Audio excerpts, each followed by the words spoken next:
Now, 1 in 40 Australians is on the autism spectrum, but not everyone is diagnosed early in life. For our next guest, it took until she was aged 35. Yeah, since then, she's been working on broadening understanding of what it's like to live with the condition. And Katherine Devine joins us now. Katherine, it's great to meet you. Thanks for taking the time. Lovely. Thanks for having me. Of course. What must it have been like growing up undiagnosed? I mean, you must have felt very different to other kids as well.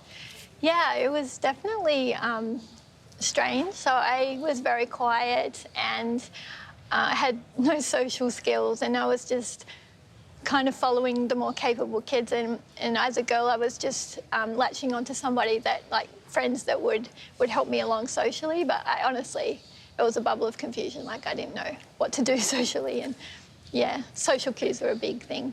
And looking at the other kids, was that the biggest kind of difference for you, the social cues, or were there other kind of things that made you think, I'm very different to my friends?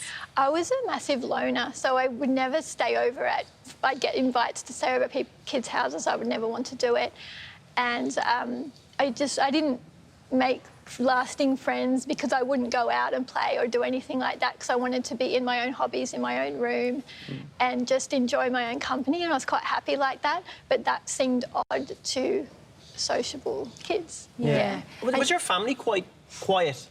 Oh, I only say that because my family was very quiet and I was really loud. No, I'm the only quiet one, really. So in a two-storey house, my parents knew something was going on. So we had a two-storey house. I had the whole bottom level to myself. Intuitively, they're like, if we just give her her own space, she'll do better. And so everyone else was rowdy upstairs and I was just doing my little stuff in my room.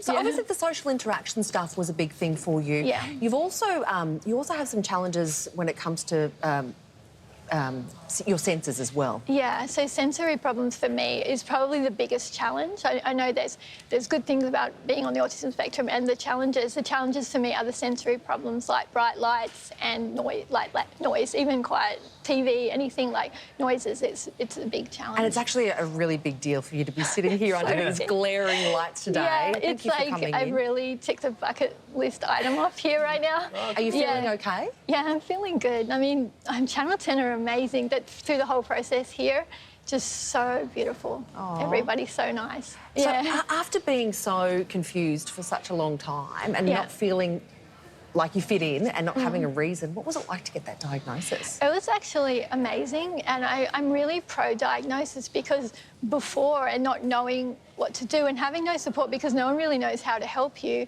to after the diagnosis, so for the last 10 years, just getting the support that I needed. And are you working with different occupational therapists, or what sort of support are you getting? Yeah, occupational therapy, physio, psychologists, and also my support workers. I use Mable, the support. They're a community, and I have an amazing support worker. If you don't mind, I'll give her a shout out to her. Name's Carolina Garcon. She's actually also a graphic designer. That's us. Oh. How has she helped you? Well, she's a designer, so she's teaching me with design and things like that. She also helped me to do my book. She did the design. This is Golden Age Politics. Wow. It's about ethical politics for a peaceful world.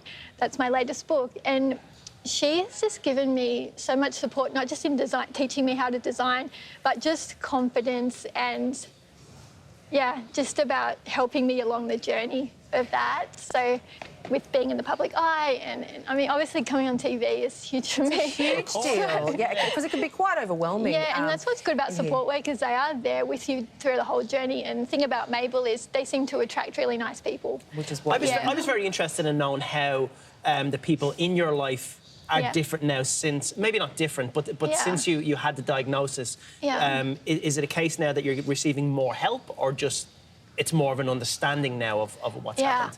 I feel like it's so much more relaxing for me as a person for them to know, because then when we go out to eat, my friends, they're like, are you okay? Is it noisy? Do you want to leave now? Or are you getting dizzy? And it just helps to explain yourself and to get support from everyone. And I've got like the best friends now that I've ever had. When I was a kid, I didn't have a lot of friends, but now my support network across the board is better than ever.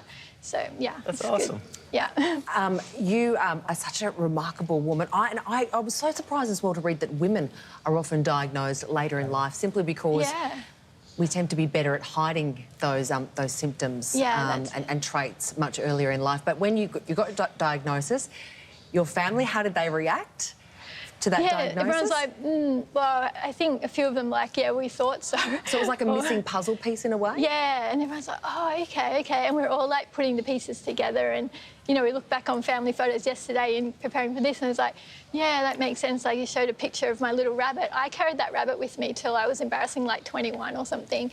And I had like this blanket, and if I didn't have it with me, I was really upset. And those sorts of things are odd for an adult to be doing. And so we're just looking back at the photos thinking, oh, this kind of, it all makes sense now. Oh, we're so glad so happy. Yeah, you seem like I'm so much happier now than I was. Yeah, awesome. You seem great. And now helping people.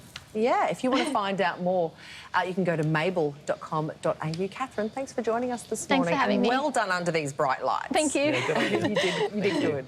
Stay with us. Coming up next.